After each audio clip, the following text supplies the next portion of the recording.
আসসালামু আলাইকুম, সবাই কেমন আছেন? আশা করি সবাই ভালো আছেন। আলহামদুলিল্লাহ আমিও ভালো আছি। চলে আসলাম আজকে একটা নতুন রেসিপি নিয়ে। আশা করি রেসিপিটা আপনার কাছে ভালো লাগবে।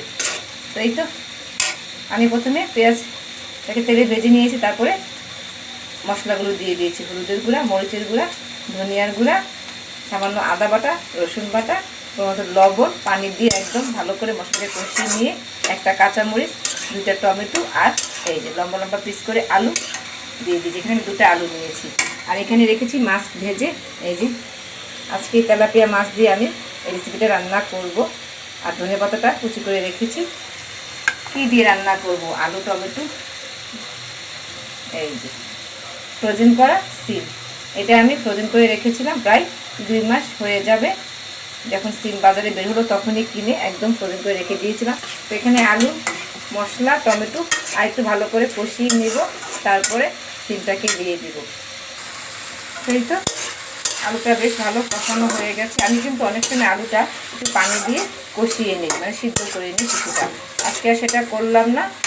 এখন আমি ফ্রোজেন করা সিমটা দিয়ে দিব। আর আমি যখন পেঁয়াজটা ভাজতে চুলায় দিলাম, মানে তেল গরম হলো, পেঁয়াজটা দিলাম, ঠিক তখনই আমি সিমগুলো ফ্রিজ থেকে বের করেছি।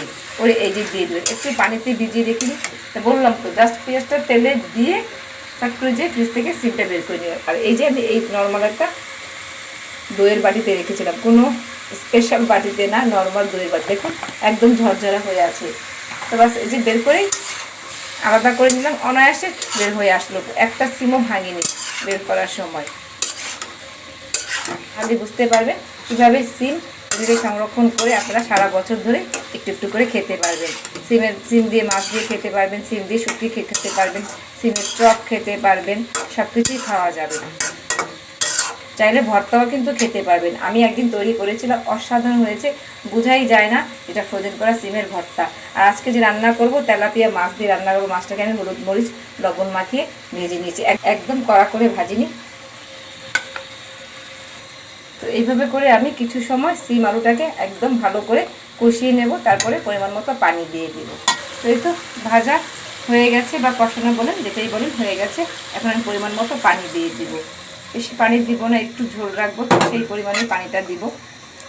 আর পানিটা সবসময় আপনারা আপনাদের পরিমাণ মতোই দিবেন। কে কেমন ঝোল খেতে পছন্দ করেন সেভাবেই দিবেন।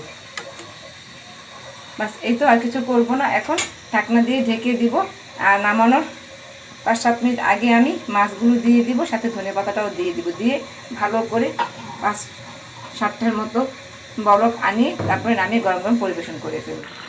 দেখুন এর মধ্যে এই যে হয়ে গেল।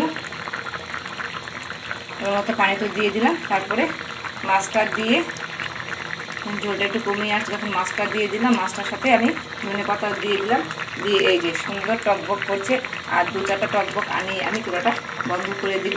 পারফেক্ট হয়েছে। আর আমি সিমগুলো আপনাদের দেখাবো যে এই যে ভেঙে গেছে, কিছু হয়েছে, সুন্দর কিন্তু সিদ্ধ হয়ে আসছে। দেখুন প্রত্যেকটা সিম।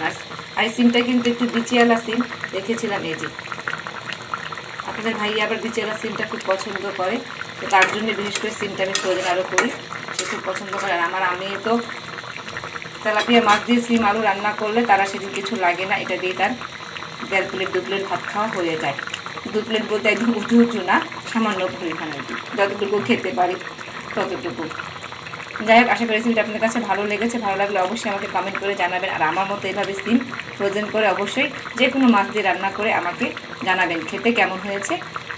তাহলে ভাববো আজকের রেসিপিটা আমার সার্থক। তো আজকে এখানেই বিদায় নিব। সবাই ভালো থাকবেন, সুস্থ থাকবেন। আর কি করবেন, আমার চ্যানেলটাকে সাবস্ক্রাইব করে নেবেন, আর ভিডিওগুলো একটু বেশি বেশি করে দেখবেন। আল্লাহ হাফেজ, আসসালামু আলাইকুম।